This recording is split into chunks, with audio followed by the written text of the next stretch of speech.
Are your ad campaigns lighting up the dashboard, but not the pipeline? That's bullspend, and marketers are calling it out in Dashboard Confessions. My boss asked for results, so I opened my dashboard for the only positive-sounding metric I had: impressions. Cut the bull spend. See revenue, not just reach. LinkedIn delivers the highest return on ad spend of major ad networks. Advertise on LinkedIn. Spend $250 on your first campaign and get a $250 credit. Go to linkedin.com/campaign. Terms and conditions apply.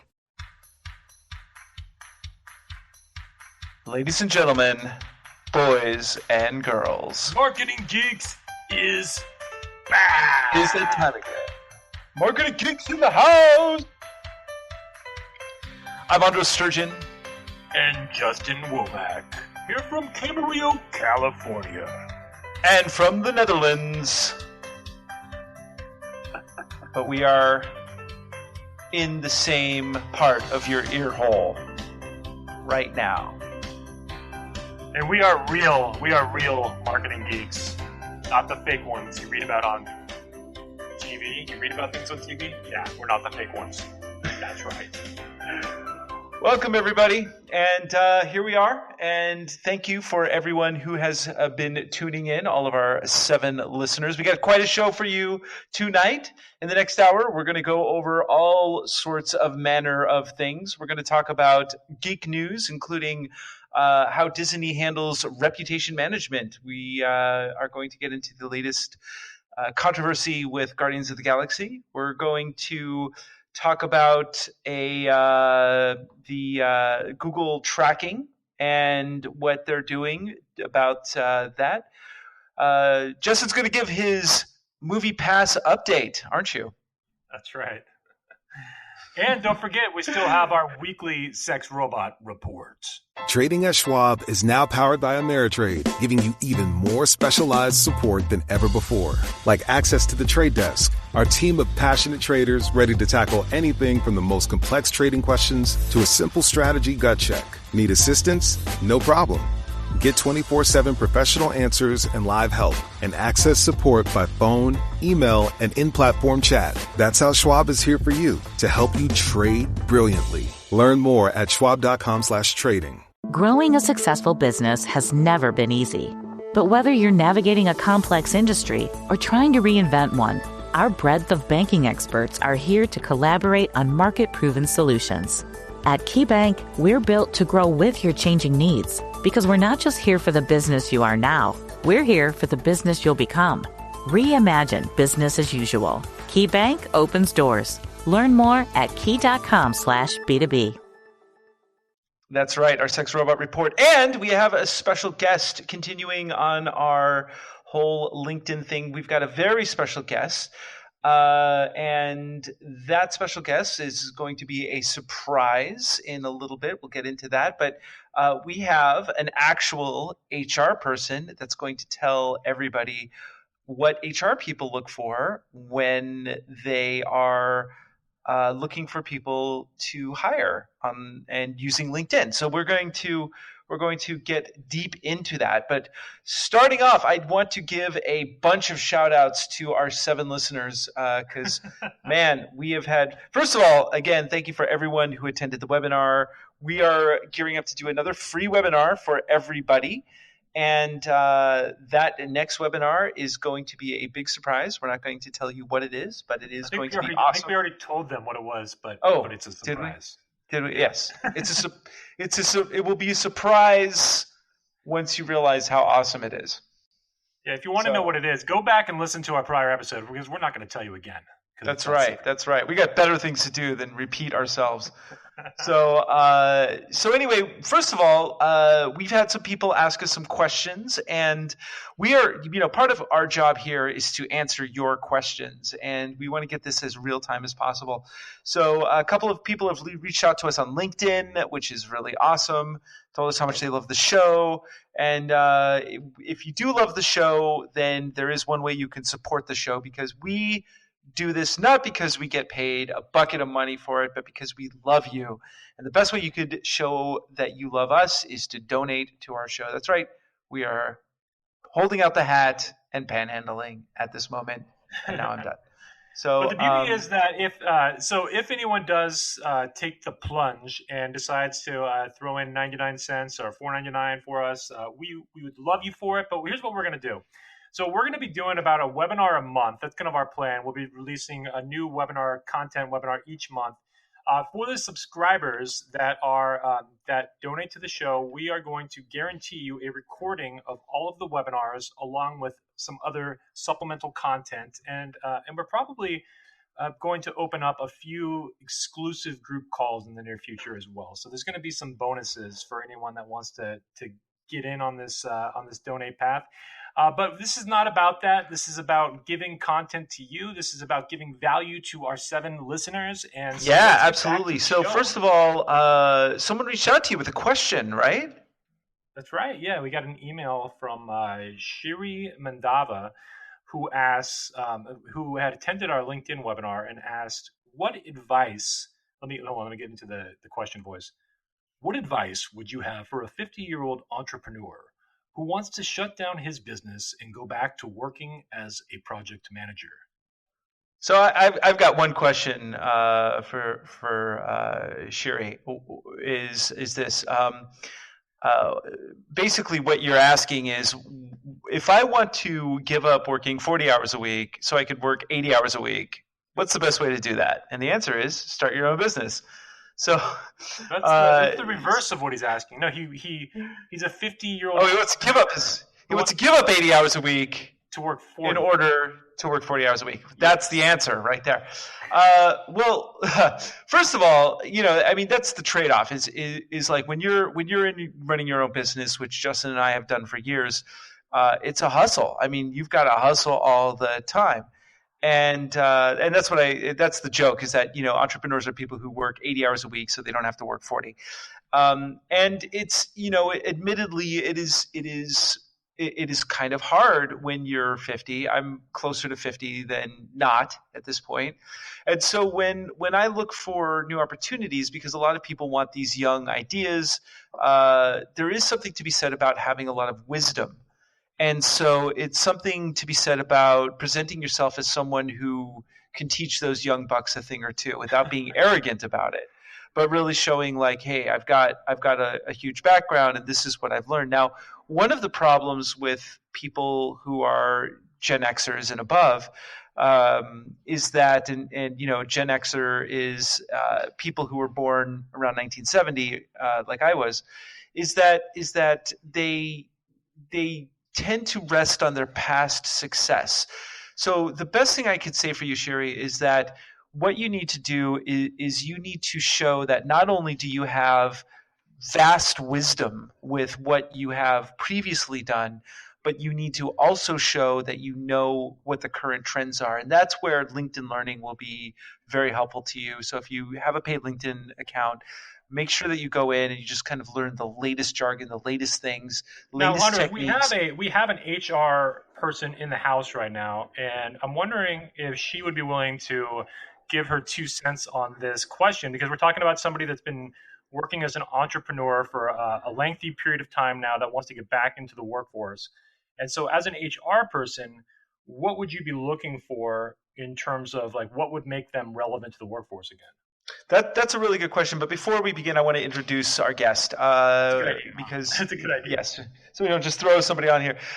This is Iris Gerrits, and she is the head of HR for a multinational corporation that has offices in China and Mexico and the U.S. and here in the Netherlands. Very big company, and she handles all of the HR for all of these companies.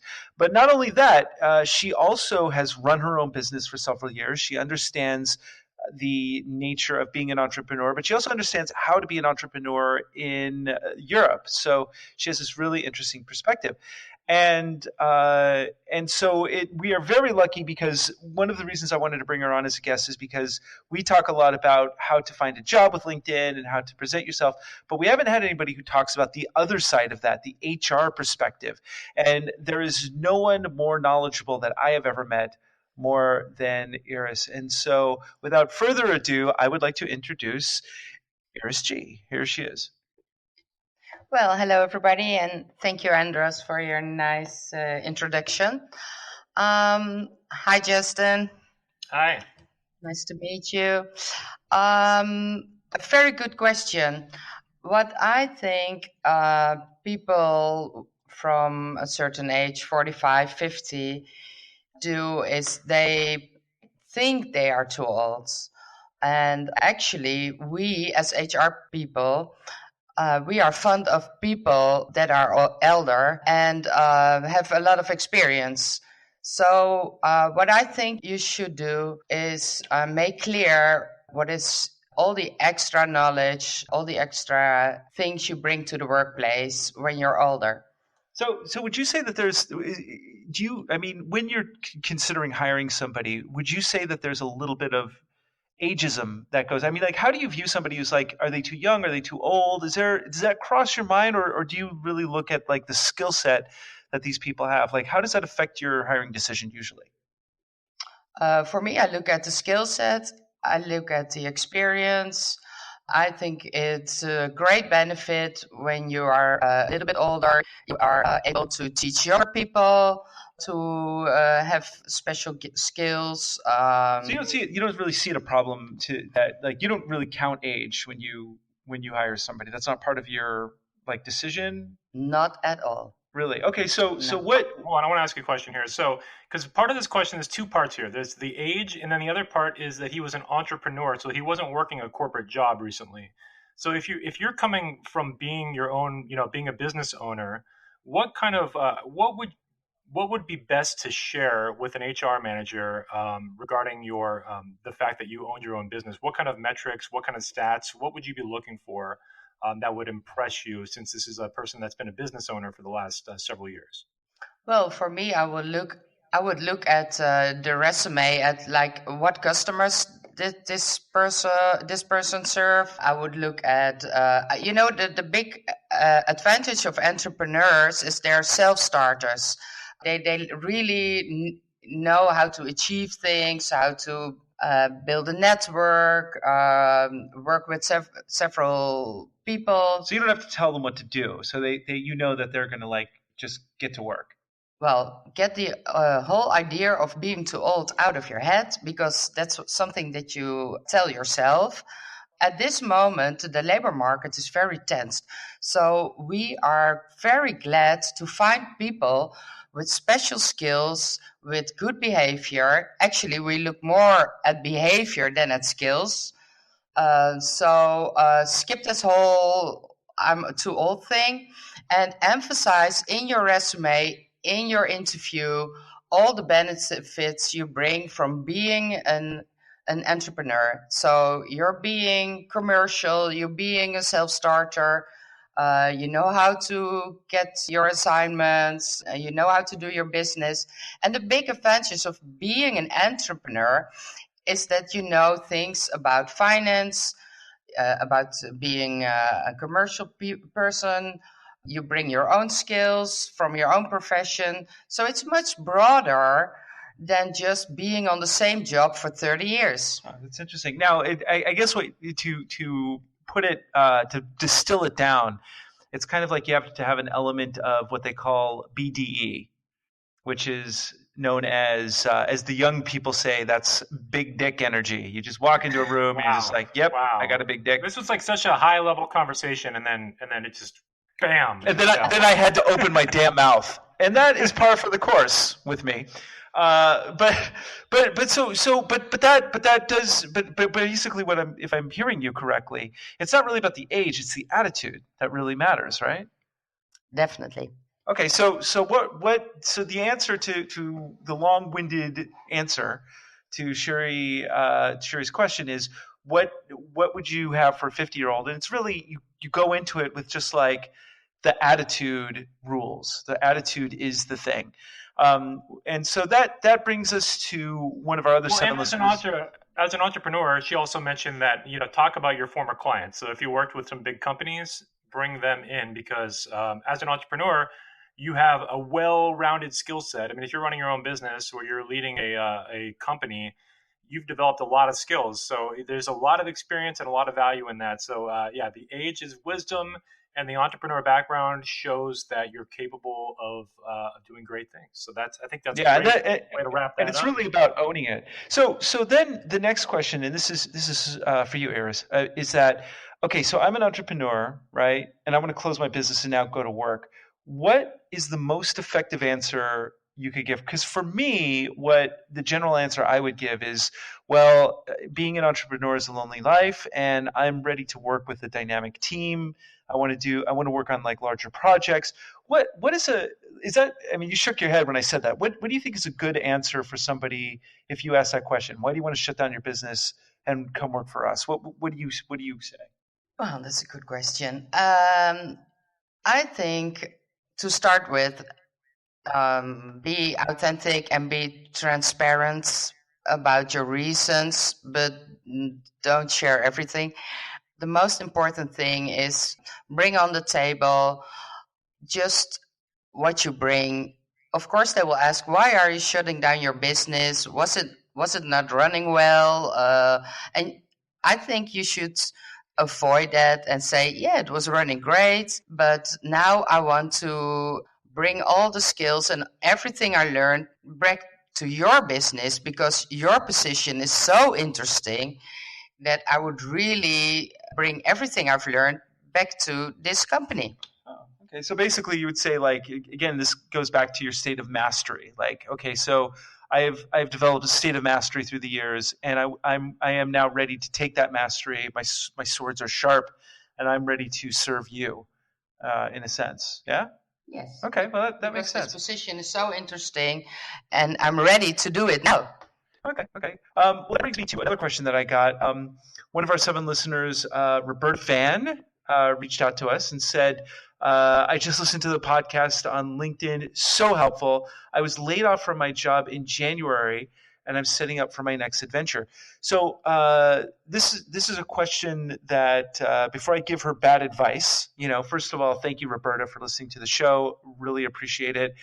And I see, you have a lot of experience. One of the things I noticed is that there's a gap in some of, like, when you were laid off in January to now. What I was going to advise her, so tell me if this is the correct answer. So lucky we have an HR person right here. Yeah, this is cool. This is cool because now I'm not just giving out dumb advice. So the advice that I was you are. Well, that's again, all I need to do is open my mouth. The advice I was going to give her was just say that you've been consulting for various businesses between now and then. So is it if you have a gap in your employment, is it okay to say, well, I got laid off and then I just did various consulting jobs and I was consulting for my state of mastery? Is that fair to do, or is that a bit of puffery, as they say? Or you could say you sat on your couch and played PlayStation 6 all day. Which is definitely more accurate, but what's more hireable, Iris? I think it's I can only speak for hiring in the Netherlands at this moment. It's not strange when you be at home for half a year. You could say I had a sabbatical, I did a study, I needed time to spend with my family because it was the opportunity, just a moment. In the Netherlands, actually, you can say everything. Yeah, it's true. The Netherlands is kind of a unique case because they actually give people time off here. In fact, by law, you have to take time off. You have to. In fact, if you go into work and not take your vacation, the company can get fined. So but even better than that, Andros, in the United States, we talk about it. So we talk about the idea that might happen one day, and that's even better than really doing it. People get maternity leaves. Fathers get maternity leaves here, don't they? Well, they do 2 days. Well, we're about to change the law, but in Scandinavia, for instance, dads get months off. Wow! Wait a minute, we're not in Scandinavia? No, not. Where's Scandinavia? Sweden, Norway. I thought that counted. Doesn't the Netherlands count? What do I know? I'm a dumb American. So, Not even close. To answer your question, Roberta, I personally would say, since you're in America, I would personally say you should just say I've been consulting for various companies and I'm freelancing right now, but I'm ready to work with a team. And I wouldn't just put a gap there. I would put that you're constantly working, so it doesn't look like you've been sitting on your couch smoking weed. Not that you do. I'm just thinking about like what I would do if I had no job. You're projecting. Yeah, I am projecting. Yes. Yeah, well, now I have a question. Do HR people in the United States don't do a background check? Because that would we would do. Yeah, it depends on the job. But we absolutely do background checks, and a lot of times they'll do drug testing too. So Andros might be in a little bit of trouble there if he's really doing what he says he's doing. Nope, I always carry around a little vial of piss right in my pocket just in case. I actually, funny story. This is absolutely true. I worked for those of you who don't know, I worked for the most loved company in America. It rhymes with Comcast, and one of the guys I worked with got fired. And the reason why he got fired is because he was sitting at his desk and he had a big sneeze and he smacked his head on the table and right on the corner and cut his forehead open. And so his boss told him he had to go immediately, because if you get cut on any level, you have to go immediately and file a report, and then they give you a drug test if you get hurt in any way. And a few days before, he had smoked some weed with his friends, and so they had to give him a piss test, and he got fired. Well, that's a true story. Sneezing can be dangerous, so exercise caution if you have to sneeze. Or hold it. Just hold it in, man. That's right. That's right.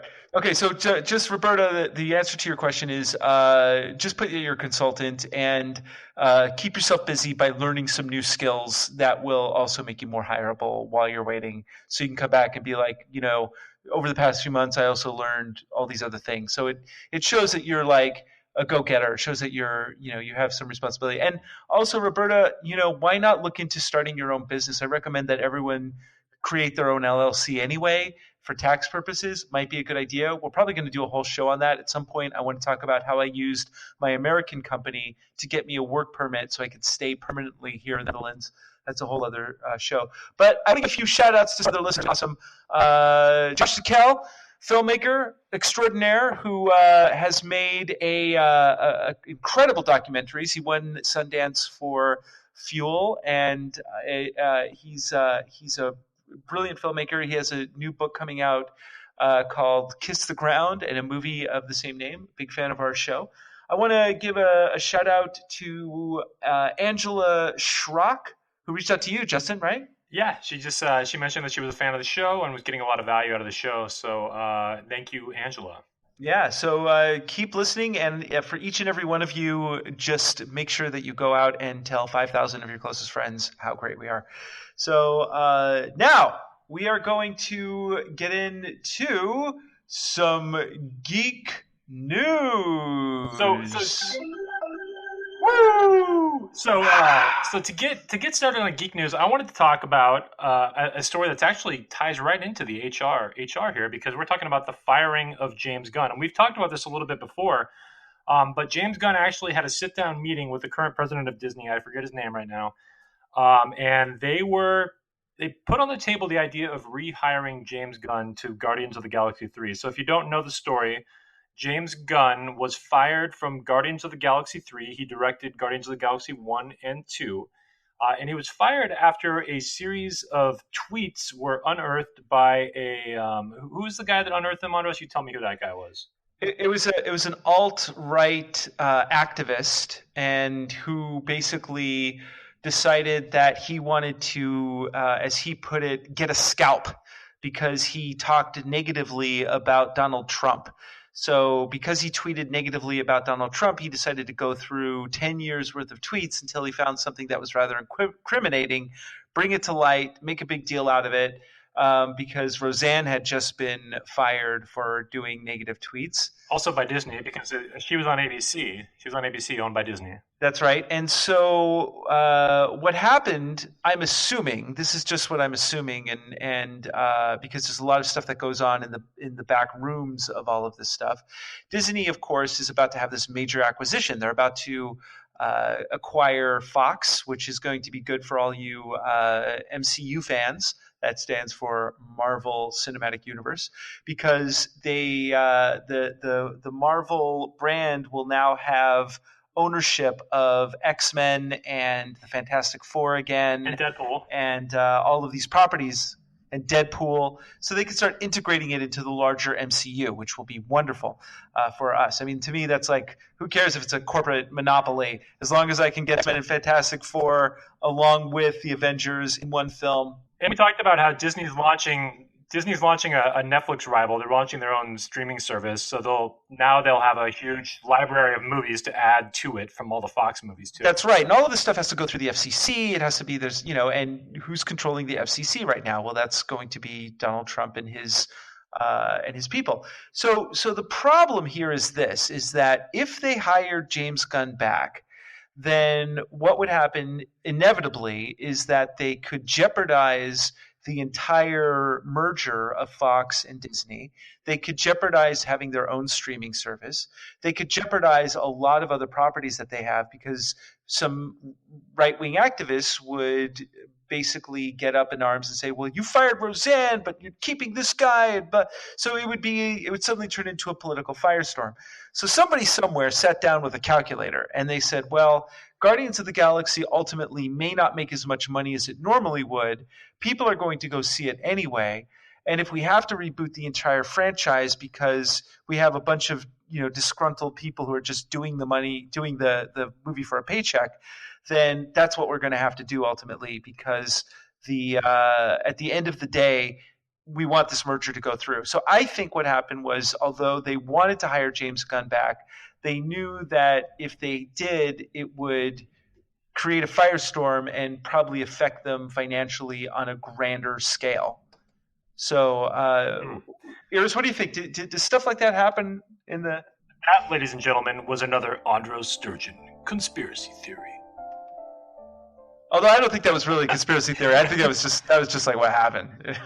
I don't know. Well, that might be exactly what happened, but we don't know. Yeah. We don't know. I don't know any of those people, but if we could get a quote from one of those people, then I will definitely do that. But in the meantime, that is our report for. Let's talk about HR though. So, do you think, as an HR person, Iris, if you were to discover that one of your employees was tweeting some pretty dark things? Now the excuse that he gave was, and I actually think that this is an honest excuse, was that he just has a dark sense of humor and he was making some pretty dark jokes, and they're pretty dark. But I mean, I understand that some people have dark senses of humor. Yeah, and just for the record, James Gunn is not a pedophile. He's just a crappy comedian. I mean, that's what I think. That's what I believe. Yes. So the question is that, I mean, really, is it too risky to a corporate culture? Is it why fire a guy over a tweet from 10 years ago? What do you think? Well, when it was 10 years ago, it's pretty difficult to build a case around that. I know in our company, which is an American listed company, we can definitely not send out tweets with bad information about the company or about the CEO or whatever. Actually, it's in all of our contracts that we should be careful what we mention on social media. So let me ask you this. So let's say hypothetically that you were going to, there was a possibility that you were going to open up a new factory in, say, Turkmenistan. And in Turkmenistan, there's a president who doesn't like anything being said about him. And you have one employee that 10 years ago said something bad about that president of Turkmenistan. Would you fire that employee if someone from Turkmenistan said, we don't like that, and the deal to open the factory may not happen because you have this employee? What would you do in that particular circumstance? Well, we HR people always look at the law. So in that case, I don't know the law in Turkmenistan, but I know the law in the Netherlands and pretty much about the law in the United States. Besides the law, I think it's not doable to help somebody in the company because there's so much fuss about somebody who did something like that. So, but this is like, I mean, it's interesting because this was like 10 years previous, and so this gets into a much larger thing before he was hired. Yeah, before he was ever hired. So that's a good point to make. So this gets into, and the reason why this ties into marketing is because part of marketing is, of course, reputation management. Yes. When I used to do these talks about the difference between McDonald's and Chipotle, because Chipotle had this story that they told with their brand, which was about, that it was fresh, that it was like localized. And now whenever I say Chipotle, you can't help but think, E. coli. So reputation management is extremely important with these sort of things. And that's, of course, what Disney was thinking about, both when they fired Roseanne. I ate Chipotle last night. For the record, I had Chipotle last night. And how's the E. coli going? Not so well. Okay. Man, it's that'll learn you. I'll give you more details later. Stand by. but so the question is, when it comes to marketing, part of marketing is reputation management. How could you, like, right now people are leaving Facebook because the reputation has been hurt.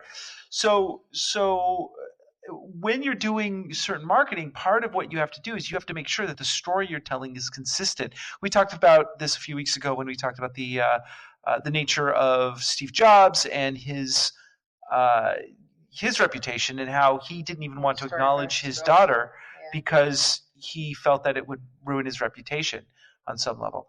So that's why it's so important. Like, watch what you tweet, and I think it's not going to matter as much because you've got so many idiot people who are just tweeting whatever. And I think people, especially younger people, as they get into the workforce, it's not going to matter as much. But if you have an employee who says something dumb as hell, you may get fired. So that's why Rain Johnson went back and deleted 20,000 of his tweets. And too bad he can't delete the last movie he made. Unfortunate from all of our memories. So anyway, interesting thing. We'll keep you posted on what happens. But all of the Guardians of the Galaxy cast and crew are very upset that James Gunn has been let go. And now there's a question on whether or not they're even going to do the movies. Dave Bautista even said that he wants out of his contract. So no, the most recent update that I read was that Disney did agree to use the James Gunn script. That's what I just read that this happened this week. So they're going to use the James Gunn script, which should satisfy Dave Bautista to stay on the project. But he might phone in the performance. He could, he might be not as engaged as he normally would be, since he's not going to be happy about it. So that's the risk. Are these guys going to phone in their performances now, or is this is this even worth making still? Who knows? No, they're gonna add an extra number to the check that they're gonna write to them, and then they'll be like, "Yeah, all of a sudden, I really like this idea." Just like Daniel Craig and James Bond. That's right. Yeah, every James Bond movie he does, he's like, "I'm never gonna do one of these again," and they're like, "All right, here's some more money for you," So, okay, so moving right along, why don't you give us your MoviePass update? Yes, so MoviePass, and by the way, let me give a shout out to Mitch Lowe, the CEO of MoviePass, who has found a way to be probably the worst CEO in the history of mankind. But it's the man has taken. I think he sold me a while ago. So he would be pitching, and he sold me on the fact that he had a plan for this company, and I was actually kind of convinced about it, because the idea was that they were going to sell data to movie theaters, that they were collecting all this data, and that they would be able to sell tailored advertisements for movies. And since they were buying something like, I think they disclosed they were buying like 20% of movie tickets for a while in the United States. It made sense that people would pay them for advertising. So I saw the long-term plan unfolding. It turns out that was all crap.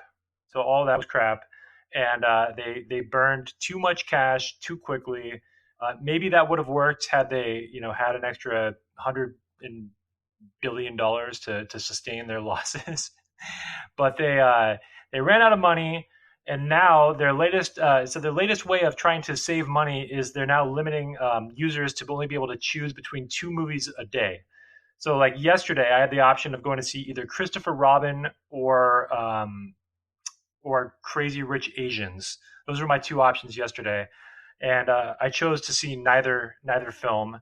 But the point is, it used to be that I could go see a movie a day for 30 days. Wait. I just want to hit on that. Why would you not see that? Is it because you have a slightly racist feeling about talking bears? Yeah.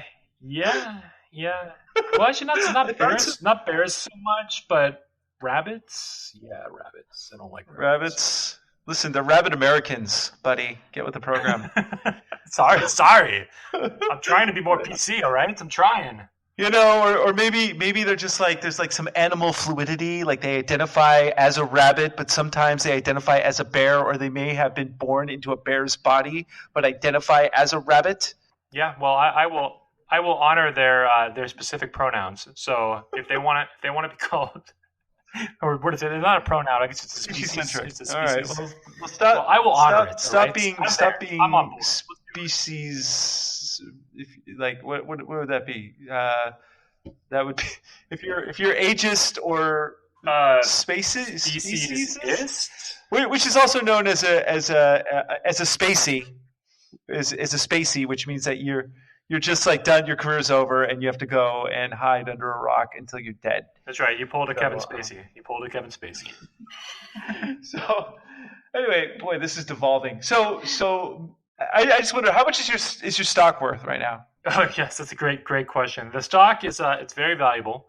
My stock, which I put a few $100s into, it's now trading at 3.5 cents a share, but that's after a 250-to-1 reverse stock split. So my $200 is now worth in the ballpark of like 35 cents or something. So we're we're getting, it's not quite the return I was hoping for, but actually it is. You know why? The opposite return. I would love a 100% return on my money, but to get a negative 99%, I had the right idea that this was a very polarizing stock. I just guessed wrong. But how many dollars worth of movies did you see? Well, not enough to cover my stock losses. See, it would have been a valuable. Just say yes. Just say I did. Just say I did, and then you'll be happy. I did, and now I'm happy. Yay! Okay. Okay, everybody. Now is my favorite part of the show. That's right. It is time for the Sex Robot Report. Ladies and gentlemen, my favorite part of the show. Iris, is this your favorite part of the show? It's my favorite part too. Yeah, that's when we go over. I'm waiting for it every week. That's right, baby. This is it. Bring it on. We are going over the latest sex robot news. All right, here we are. So, according to news.com.au, that must be Australian, sex robots could make for stronger relationships, a scientist claims. A Canadian scientist has claimed that sex robots may soon become as a vital part of modern homes as microwave ovens serving as marriage aids, quote unquote, and in and out of the bedroom. And when I say in and out, I mean in and out of the bedroom. So how does a sex robot operate out of the bedroom? Are they going to be like cooking, or what are they doing out of the bedroom? That's an intriguing statement right there. That's got me thinking. What else can my sex robot do? Well, that's the thing, man. If I got a sex robot and it's going to have sex with me and then clean my house, okay, Iris. She's waving her hand at me. No, let me ask you something. If you had a sex robot that would come in whatever it does. And Don't make me answer this question. no, the question is, and then it cleans your house. It cleans your house. And it was cooked too. And it cooks too. I would love it. Yeah, so the so the guy, whoever this doctor is absolutely correct. He's obviously absolutely correct and brilliant. It's Dr. Marina Adeshade, and introducing sex robots into your bedroom could significantly improve marriage or relationships, a Canadian tech scientist claims.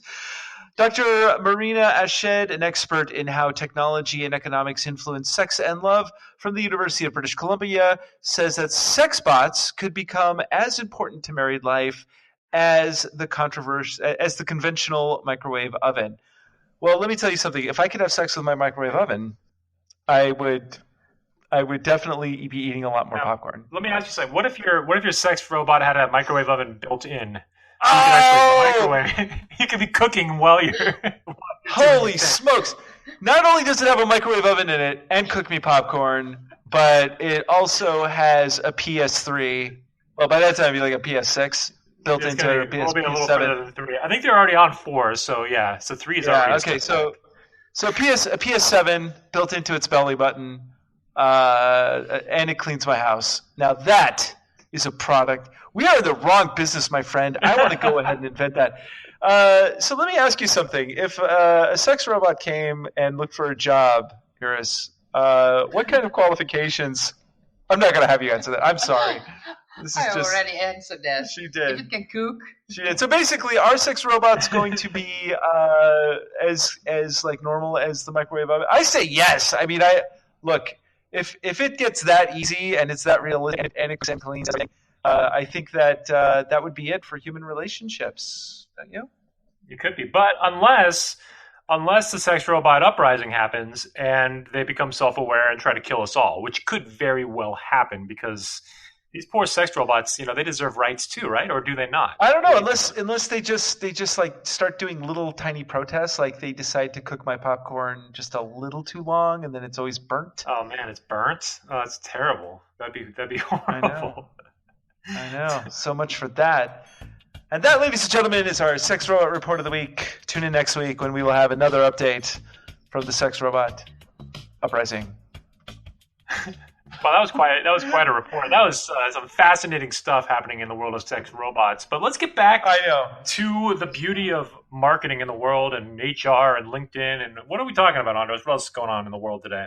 I don't even know. Actually, I do know. So I have a few more questions for Iris because one of the things that's really interesting about the job seeking, because we here at Marketing Geeks, we are big fans of LinkedIn and we teach people how to really make their resume and their LinkedIn profile shine. What I want to know, this question is tossing it back to Iris. Tell me, when you look for somebody, you looked at their, like you use LinkedIn to find new hires, yeah?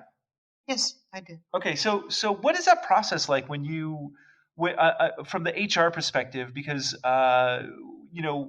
we show people how to game the system so they can show up towards the top of your list. But tell me what you look for when making that decision for a yes or a no. What does that look like from the moment you open your computer? And looked on LinkedIn. Yeah. Well, actually, for companies, LinkedIn is great because you can build a company page and you can do it free or you can pay for it. And actually, my experience this year is that we save a lot of money for not hiring recruiters, building a nice company page, and put on our vacancies over there. So people actually apply on our company page. So this is one way we recruit people. The other thing I think is very important is building your network and keep in touch with your network. So I'm on LinkedIn every day. I review what people put on their status updates. Some people blog, some people congratulate somebody else with having a new job. It's just building your network. So I get a lot of invitations. Are these your employees that you're reviewing, or who are you reviewing on LinkedIn? Which people in your network? Prospective employers, yeah. Okay. So I look at ex-coworkers, ex-employees, what they do. If they move to another company, I will congratulate them. For our labor market, it's very important to be proactive as an HR person, to keep in contact with your network. So what's the thing that is like a definitive no versus a definitive yes for somebody? Like, tell me what when you're looking over these things, what is the thing that kind of triggers you to go, I'm not going to call that person, versus like, oh, this guy looks pretty good, or girl. Like, tell me what what the thought process is behind that. Recommendations, they sure help. So I will always say to somebody who is on LinkedIn and looking for a job, try to get recommendations. It has to be a recent profile. It's a nice picture, a nice header, because we have this possibility to search. You search in region, you search on job titles, and a lot of other things. You can even search on skills, schools, etc. So we can build a whole search profile. So you have to be sure that you have the right search words, SEO. Right, keywords. Yeah, the keywords in your header and in your summary. And make your summary very nice. I see a lot of people who just say in their header or in the summary, like, I'm looking for a new job. Yeah, a lot of people are looking for a new job. Say what kind of job, and be a little bit outgoing. Like, you can say what you're good at. So as we say, like, it's LinkedIn is not a place to be humble, and so you. No, not at all. Yeah. No. So Justin, you were going to ask a question. Yeah, I want to ask a question. So what if somebody reaches out to you directly? So is that if somebody takes the initiative to reach out to you as the HR person, and they express interest in applying for a job that you're putting out there, do you take that as a positive? Is that going to Always. Okay, that's Yeah, so I always respond. Because that's something that we always tell people. Like, if there's a job that you particularly like, find out look on the posting, who posted the job, and then reach out to them directly and, say, hey, I'm really interested in this. I would love to set up an interview. Please let me know if you have any questions. So that's annoying. And even when we don't have a vacancy, and people are reaching out and say, hey, I'm really interested in your company, and they have special skills, because specialists are very rare to find at the moment, I will sure make contact with them, invite them to tell a little bit more about themselves, and keep them in file. Huh. That's interesting. So I guess the advice that we've been giving out isn't bad after all. Yeah, it's surprising. I'm amazed that a lot of our advice got validated. I know, really. Wow, we're smart. I guess we are. So I have a series of special skills. I have a bunch of special skills. I do too, but unfortunately, they involve microwaving popcorn with inside of sex robots. So it's inside of sex robots. So just to sum up, and you can go back and listen to our past shows, but as far as LinkedIn goes, fill out everything, make sure that it's keyword optimized, make sure that your heading really shows like the state of mastery of what you do. Iris pointed out that it's good to have like a specialty skill, something that's very, very unique to yourself. Don't have the same skills as everybody else. Keep learning. And once you optimize it and you find a job that you really like, reach out to that recruiter, send them an email. The squeaky grease gets the wheel, as they say, right? That's right. Now, I wanted to announce that I have decided that since it was our first webinar, that I have put up a replay of the webinar. So if you actually go to the website, linkedinmasterycourse.com, and you just click on the button, there'll be a button there to watch the replay. So I haven't really done any fancy tricks with it. I haven't put in the fake comments. I might put in some fake comments. It might be kind of fun to talk about how great we are. But for now, it's just a replay of the training. So if you'd like to check that out, you can go to linkedinmasterycourse.com and you can register to watch the replay of that LinkedIn training now. Awesome. And that is pretty cool. So, again, we're going to have another little tiny webinar of some sort, and it's going to be an awesome webinar. So stay tuned for that. Tell people all about it. If you have any questions for us, by all means. Iris, is there any parting sort of ideas, or is from an HR perspective, the economy is getting really good here. Anything you want to just somebody's perspective, looking for a job or anything like that. Any other advice you could give people who are out there or marketing themselves, marketing their business? What would be your best piece of advice? My best piece of advice is there are several things. First, I really believe you always have to be yourself. Be authentic, and it's not wrong to make it make yourself look a little bit better. A little puffery, as they say. Yeah. As I'd like to say, resume is French for bullshit. Yeah, but Andros, always be yourself unless you're Andros Sturgeon and you're obsessed with sex robots. Then I'm going to be Iris. And the other thing I really believe in is build your network. Don't be afraid to ask for help. Don't be afraid to ask somebody can you introduce me to this or that person? If you really want something, it will come. There you go. Create your own reality, which is something that I believe, because I believe that we're also living in an artificial reality right now. This is all a simulation. So we're going to do a whole show. Well, Elon Musk tells us that it's more probable than not. More probable than not. It's more probable than not, according to Elon Musk, that we are currently living in a simulation. So take that as a fact. It's a fact. I mean, come on, Elon Musk said it. It's true, and this is also a guy. Talk about reputation management. He pretty much sunk his own stock by calling a guy who was rescuing kids stuck in a cave a pedophile. That was a bad move, Elon. The latest is that he's being investigated now by the SEC because he stated that he was going to take Tesla private, and he put it on Twitter. And now, I don't know all the details on this story, but he's being investigated for that statement. And if you're going to talk about company news, be a little cautious. You could get Martha Stewarted. It goes back to the whole concept of whatever you do, folks, just watch what you tweet. Unless you're President 45, then just do whatever the hell you want. Don't drink and tweet. Don't tweet and drive. Tweet responsibly.